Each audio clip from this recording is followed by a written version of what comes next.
नमस्कार दोस्तों, मैं प्रदीप कुमार आप सभी का अपने YouTube चैनल सनराइज स्टडी पर बहुत बहुत स्वागत करता हूं। तो आज का हमारा टॉपिक है ब्लड क्लॉटिंग। ब्लड क्लॉटिंग से हर एग्जाम में क्वेश्चन पूछे जाते हैं। इससे पहले भी हमने आरबीसी, डब्ल्यूबीसी, प्लेटलेट्स इस पर वीडियो बना दी है, जाकर देखिए। लिंक इसकी जो लिंक है डिस्क्रिप्शन बॉक्स में आपको मिल जाएगी। अगर वीडियो अच्छी लगे तो वीडियो को लाइक कीजिएगा, सब्सक्राइब कीजिएगा तथा अपने दोस्तों में शेयर कीजिएगा, ठीक है। तो अब यहाँ पर हम पढ़ा रहे हैं रक्त का थक्का, यानी रक्त का थक्का कैसे बनता है, जिसको इंग्लिश में ब्लड क्लॉटिंग कहते हैं। यानी और जो ब्लड जो हमारा जमता है हमारे, यानी जो जहाँ पर इंजरी होती है तो हमारा कई स्टेप्स में जमता है। कई स्टेप्स में जमने की जो प्रक्रिया होती है इसको हम कैस्केडिंग प्रोसेस भी कहते हैं। एग्जाम में आता है कि रक्त के थक्के के जमने की जो प्रक्रिया होती है उसको क्या कहते हैं, तो उसको हम कैस्केडिंग प्रोसेस कहते हैं। यहाँ तक समझ गए हो तो आगे बात करते हैं, ठीक है। यानी रक्त का थक्का यानी ब्लड क्लॉटिंग होती क्या है। यानी आपने देखा होगा जब भी आपके शरीर में कहीं पर भी इंजरी हुई हो तो वहाँ से ब्लड निकलता है और वो ब्लड अपने आप 2 से 4-5 मिनट में खुद ब खुद रुक जाता है। वो इसलिए होता है क्योंकि आपके वहाँ पर जहाँ इंजरी हुई हो तो वहाँ पर एक रक्त का थक्का बन जाता है जिसको हम ब्लड क्लॉटिंग कहते हैं। इसलिए हमारा खून रुक जाता है। अगर यही इंजरी बड़ी मात्रा में हो जाती है, जैसे एक्सीडेंट वगैरह हो गया हो, तो ये अपने आप से नहीं रुकता। डॉक्टर इसके लिए केमिकल चीज़ें का यूज करता है और पट्टी वगैरह आदि, यानी बहुत सारी ऐसे मरहम पट्टी करता है जिससे ब्लड रुकता है, ठीक है। तो बात करते हैं कि जो छोटी मोटी इंजरी होती है वो हमारे शरीर और जो ब्लड निकलता है वो किस प्रकार रुकता है, तो हमारा ब्लड क्लॉटिंग की वजह से रुकता है। हमारे ब्लड में ऐसी क्या चीज़ें होती हैं जिस प्रकार ब्लड अपने आप ही बाहर आकर जम जाता है, तो वो हमारे 2-3 जो कंपोनेंट होते हैं वो उस पर निर्भर करते हैं, ठीक है। तो जब ब्लड क्लॉटिंग होती है इसमें जो सहायक सब्सटेंस होते हैं यानी जो पदार्थ होते हैं वह निम्न होते हैं। जैसे विटामिन के, सर्वप्रथम बात करें विटामिन, यानी हमारे पास बहुत सारे विटामिन होते हैं पर उन्हीं विटामिन में एक विटामिन होता है विटामिन के। यह विटामिन के लीवर को संकेत देता है या ऑर्डर करता है कि आप फाइब्रिन और प्रोथ्रोम्बिन 2 प्रकार के प्रोटीन बनाओ, जिससे अगर कभी भी भविष्य में हमारे शरीर में कहीं भी इंजरी हो और वहां से ब्लड निकले तो उसको कौन रोकता है, फाइब्रोनिजिन और प्रोथ्रोम्बिन। ये प्रोटीन इसमें भाग लेते हैं। उसके बाद एक होती है मेटल, कौन सी मेटल, कैल्शियम। ये यहाँ पर हमने इसका संकेत लिखा है, यानी मेटल यानी कैल्शियम, इसको कैल्शियम कहते हैं। अगर आप दूध ज्यादा पियोगे तो वहां से आपको कैल्शियम की पूर्ति होती है। बात करते हैं ब्लड कॉर्पसल, इसको रुधिराणु कहते हैं हिंदी में। तो ब्लड कॉर्पसल हमारे पास 3 प्रकार के ब्लड कॉर्पसल होते हैं, जैसे आरबीसी, डब्ल्यूबीसी और प्लेटलेट्स।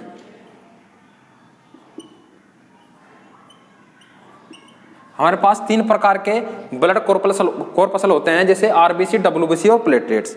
अब बात करते हैं कि इनमें कौन सा सहायक होता है ब्लड क्लॉटिंग के लिए, तो होता है हमारा प्लेटलेट्स, क्योंकि प्लेटलेट्स ही वायु के संपर्क में आकर अपने आप को जमा लेता है। पर डब्ल्यूबीसी और आरबीसी वायु के संपर्क में आकर अपने आप को जमा नहीं पाते और ये ऐसे ही निकलते जाते हैं। अब देख लेते हैं कि ब्लड का थक्का बनता कैसे है।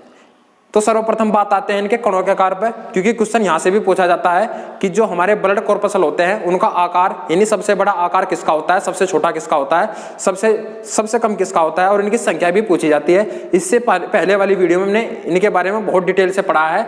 आप देखेगा वीडियो, आपको मजा आ जाएगा। इतनी जानकारी आपको मिल जाएगी इस वीडियो से कि आपका एक भी क्वेश्चन एग्जाम में नहीं छूटेगा।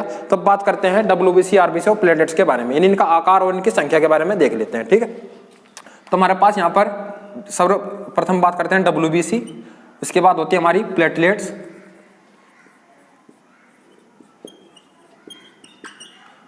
तथा आरबीसी। तो आकार देख लेते हैं। सर्वप्रथम आकार, तो आकार सबसे बड़ा होता है डब्ल्यूबीसी का, उससे छोटा होता है प्लेटलेट्स और उससे सबसे छोटी होती है आरबीसी। अगर बात करें इनकी संख्या की तो सबसे ज्यादा संख्या होती है डब्ल्यूबीसी की। हमारे ब्लड में इसकी जो संख्या होती है 50 लाख। प्लेटलेट्स की संख्या होती है हमारे शरीर में 2 से 3 लाख, तो हम इसको 2 लाख मान लेते हैं।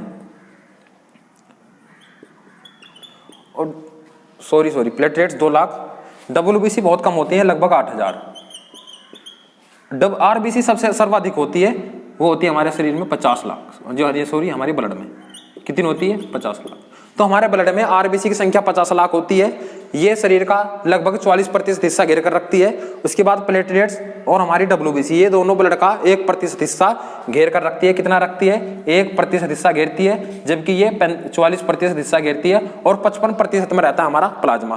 प्लाज्मा ब्लड क्लोटिंग में कोई हिस्सा नहीं लेता, क्योंकि ये भारी जो कण होते हैं यही ब्लड क्लोटिंग में हिस्सा लेते हैं। अब जो इसमें हमारी डब्ल्यूबीसी होती है, इसका आकार सबसे बड़ा होता है। ये भी तो ब्लड जमा सकती थी, पर ये हमारे ब्लड क्लोटिंग में हिस्सा नहीं लेती। क्यों नहीं लेती? क्योंकि इसका आकार बहुत बड़ा होता है, पर ये वायु के संपर्क में आकर जमती नहीं है, तरल ही रहती है और ऐसे बहती जाती है। आरबीसी भी ब्लड के संपर्क में आकर जमती नहीं है और बहती रहती है, पर एक होती है हमारे पास प्लेटलेट्स। जब भी इस पर वायु या हवा टकराती है तो ये जम जाती है, ठोस सी हो जाती है, हल्की ठोस, यानी ये प्लास्टिक की फॉर्म ग्रहण कर लेती है। प्लास्टिक की फॉर्म अगर आप समझोगे, आपने देखा होगा, एक होती है हमारी तरल अवस्था यानी लिक्विड, एक होती है हमारी ठोस अवस्था। तो ठोस और लिक्विड, इन दोनों के जो बीच की अवस्था होती है उसको हम कहते हैं प्लास्टिक अवस्था, यानी थोड़ी जमी हुई जो फॉर्म होती है। आपने देखा होगा दूध, और दूध से क्या बनती है हमारी दही, तो दही जो हमारी होती है वही, उसी को कहते हैं प्लास्टिक अवस्था। ठीक है, अब बात करते हैं कि ब्लड का थक्का यानी किस प्रकार जमता है। ठीक, तो इसी चीज को हम कहते हैं कैस्केडिंग प्रोसेस। अब हमने बताया इससे पहले कि जब भी यानी प्लेटलेट जो हमारे ब्लड में रहती है, जैसे प्लेटलेट्स, आरबीसी, डब्ल्यूबीसी, जब भी जहां पर भी घाव हो जाता है तो वहां से आरबीसी, डब्ल्यूबीसी और प्लेटलेट्स समान रूप से बाहर निकलने लगती है। तो डब्ल्यूबीसी और आरबीसी ये आगे निकल जाती है, पर हमारे एक प्लेटलेट यानी थ्रोम्बोसाइट, ये थ्रोम्बोसाइट वायु के संपर्क में आकर यानी एयर के संपर्क में आकर थ्रोम्बोप्लास्टिन में चेंज हो जाती है। थ्रोम्बोप्लास्टिन यानी थ्रोम्बो, यानी यहाँ से हमने शब्द लिया थ्रोम्बो, और उसके बाद जो हमारा एक प्लास्टिक यानी प्लास्टीन, तो हमारा प्लास्टिक शब्द लिया हमने प्लास्टीन। तो ये हमारी यानी यहाँ पर जो ब्लड होता है गाढ़ा हो जाता है। क्या हो जाता है? एक गाढ़ा पदार्थ बन जाता है, जिसको बोलते हैं solid, semi solid, semi solid. तो एक अर्ध ठोस पदार्थ बन जाता है, जिसको हम सेमी सॉलिड पदार्थ कहते हैं, यानी थ्रोम्बोप्लास्टिन। ये प्लास्टिक की अवस्था हो जाती है। अब ये प्लास्टिक की अवस्था और ज्यादा ठोस हो जाती है। कब हो जाती है? जब इसमें हम कैल्शियम और प्रोथ्रोम्बिन प्रोटीन मिला देते हैं। जब कैल्शियम और प्रोथ्रोम्बिन प्रोटीन इसमें मिलता है तो ये थोड़ी और ठोस हो जाती है, जिसको हम थ्रोम्बिन कहते हैं। ये थ्रोम्बिन, अब ये ठोस अवस्था है। ये कैसी अवस्था है? ठोस। इसी ठोस अवस्था को अब हमें क्या करना होता है? इसे फाइबर में बांटना होता है, यानी इसके रेसे तैयार करने होते हैं। तो ये रेसे कब बनेंगे? जब इस थ्रोम्बिन में फाइब्रोनिजेन यानी फाइब्रोनिजेन प्रोटीन मिलता है। ये फाइब्रोनिजेन प्रोटीन इसमें सारी जो इसकी नमी होती है उसको सोख लेता है और इसको यानी फाइबर के रूप में कन्वर्ट कर देता है। इस प्रकार ये हमारे इसमें फाइबर उत्पन्न हो जाते हैं। इस प्रकार इसको बोलते हैं फाइबर। तो इस फाइबर को ही नाम दिया गया है फाइब्रिन। इसी को नाम दिया गया है फाइब्रिन। यही फाइब्रिन अब ये जालीनुमा आकृति बन जाती है। अब इस जालीनुमा आकृति में हमारी दो चीज आके फंसती है, आरबीसी, डब्ल्यूबीसी। ये आरबीसी, डब्ल्यूबीसी तब तक नहीं रुकेगी जब तक ये फाइब्रिन नहीं बनेगा। जब ये फाइब्रिन हमारे ब्लड में बन जाएगा, यानी हमारी सतह पर बन जाएगा, तो यहाँ पर इसके आकर कण फंस जाता है, जिसको हमने यहाँ पर दिखाया है। ठीक है, तो ये देखिए जैसे घाव हो गया हो कहीं पर, तो आपको दिखेगा कि वहां पर हमारा ये सब डब्ल्यूबीसी, आरबीसी आकर फंस जाती है। और जब ये आकर फंस जाएगी तो यहाँ पर हमारा ब्लड क्लोटिंग हो जाएगी। अब एक बात और समझिएगा, इसको मिटा देते हैं। तो आपने देखा होगा यानी हमारे यानी जब जहां पर इंजरी होती है वहां पर ब्लड क्लोटिंग हो जाती है, तो उसके बाद आपने देखा होगा वहां पर एक चमकीला तरल पदार्थ दिखाई पड़ता है, उसी को हम कहते हैं प्लाज्मा। क्योंकि ये जब इस प्लाज्मा में से अगर हम फाइब्रिन और हमारा, क्योंकि प्लाज्मा में दो चीजें मिली होती है, ये होता है हमारा प्लाज्मा, ये हमारा लिक्विड प्लाज्मा, ये हमारा लिक्विड भाग रहता है ब्लड। अगर प्लाज्मा में से हमारे दो प्रोटीन यानी एक हमारा थ्रोम्बिन, एक होता है हमारा फाइब्रोनिजेन, यानी हमारा प्रोथ्रोम्बिन एंड फाइब्रोनिजेन।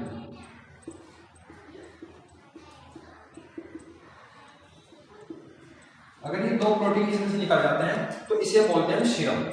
क्या बोलते हैं? सीरम। और इसी सीरम का यूज करते हैं डॉक्टर बीमारी की जांच करने में। ठीक है, आपको मलेरिया हो, डेंगू कुछ भी हो तो आपका ब्लड लिया जाता है, उसी ब्लड में से सीरम निकाला जाता है और इसी सीरम का यूज किया जाता है बीमारियों की जांच करने के लिए। ठीक है, तो उम्मीद करता हूं आप सभी ने इसका स्क्रीनशॉट ले लिया होगा और आपको ये सब चीजें समझ में भी आ चुकी होंगी। अब बात करते हैं कि अगर हमारे शरीर में ब्लड क्लॉट ना हो, रक्त का थक्का ना जमे, तो उस बीमारी को क्या कहते हैं? तो एक बीमारी होती है हमारी हीमोफीलिया। Haemophilia haemophilia. एक हीमोफीलिया बीमारी होती है। इस हीमोफीलिया बीमारी में रक्त का थक्का नहीं जमता, उसको हम हीमोफीलिया बीमारी कहते हैं। ये बीमारी सर्वप्रथम इंग्लैंड की महारानी में देखी गई थी। इंग्लैंड की जो हमारी क्वीन थी यानी महारानी थी, उसमें सर्वप्रथम देखी गई थी। इसलिए इस बीमारी को एक अन्य नाम से भी जाना जाता है, इसको यानी रॉयल ब्रिटिश डिसीज के नाम से भी जाना जाता है। लिख लीजिएगा अपनी कॉपी में। अब बात करते हैं किन किन बीमारियों में रक्त का थक्का नहीं जमता। ये बहुत ही इंपॉर्टेंट है एग्जाम की दृष्टि से, और एग्जाम की दृष्टि से हो ना हो, आपकी लाइफ की दृष्टि से भी ये चीजें बहुत ज्यादा इंपॉर्टेंट हो जाती है। तो हमारे पास जैसे आपने देखा होगा, एक हमारी होती है शुगर की बीमारी, और एक होती है हमारी जो हमारा डेंगू बुखार होता है। क्या होता है हमारा डेंगू बुखार। इसी डेंगू बुखार में प्लेटलेट्स कम हो जाती हैं, प्लेटलेट्स डिक्रीज हो जाती हैं, और शुगर की बीमारी में ब्लड बहुत पतला हो जाता है। और जब ब्लड बहुत पतला हो जाता है तो हमारे शरीर में ब्लड क्लॉटिंग नहीं होती, तो यहाँ पर भी ब्लड क्लॉटिंग नहीं होगी और यहाँ पर भी ब्लड क्लॉटिंग नहीं होगी। तो तीन तरह की बीमारियां हैं, हीमोफीलिया, शुगर और डेंगू। इन तीनों बीमारियों में अगर ये बीमारी व्यक्ति के शरीर में हो तो व्यक्ति को यानी कहीं पर भी ब्लड का थक्का नहीं जमेगा। अब बात करते हैं हमारे शरीर में भी ब्लड का थक्का जमता है, पर वो किस तरह सही होता है, कौन सा प्रोटीन उसको सही करता है, तो उसके लिए अब उसके बारे में बात करते हैं। ठीक है, तो हमारे बॉडी में यानी अंदर एक हिपेरिन प्रोटीन होता है। हिपेरिन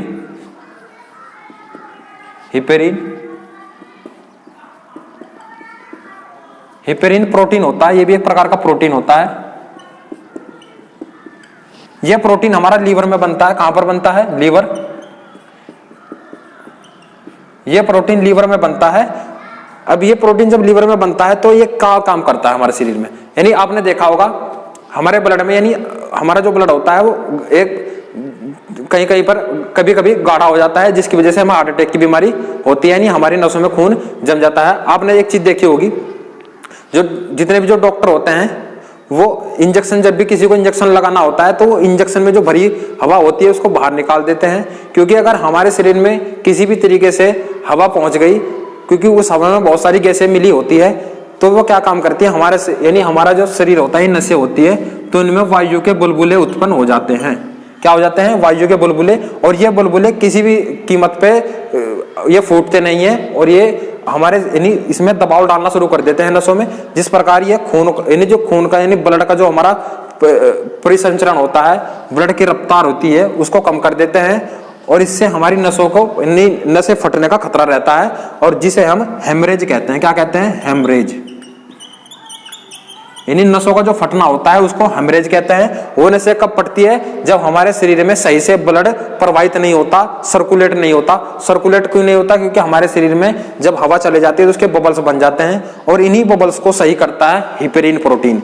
ये हिपेरिन प्रोटीन हमारे ब्लड में क्लॉटिंग होने से रोकता है, यानी रक्त का थक्का जमने से रोकता है। बात करते हैं कि हमारे शरीर के बाहर रक्त का थक्का कौन जमाता है, तो फाइब्रिन और प्रोथ्रोम्बिन प्रोटीन। जबकि शरीर के अंदर रक्त का थक्का जमने नहीं देता तो कौन सा प्रोटीन होता है? Heparin protein. यह तीनों प्रोटीन हमारे लीवर में बनते हैं। कौन बनाने के लिए सहायक रहता है? तो विटामिन के। विटामिन के ही आदेश देता है या संदेश देता है या उनको ऑर्डर देता है कि लीवर को कि आप हिपेरिन प्रोटीन, फाइब्रोनोजिन और प्रोथ्रोम्बिन, इन तीनों प्रोटीन को जल्दी से जल्दी बनाइए। ये हमारे शरीर में पहले से स्टोर रहते हैं, जब भी कहीं पर कटता है, छिलता है तो ये तुरंत एक्टिव हो जाते हैं। ठीक है, अब बात देख लेते हैं इसके कुछ और अन्य फैक्ट के बारे में। उम्मीद करता हूं आप सभी को वीडियो बहुत अच्छी लगी होगी। तो मिलते हैं अगली नेक्स्ट वीडियो में, और नेक्स्ट जो हमारा टॉपिक रहेगा वो रहेगा ब्लड ग्रुप। ठीक है, धन्यवाद।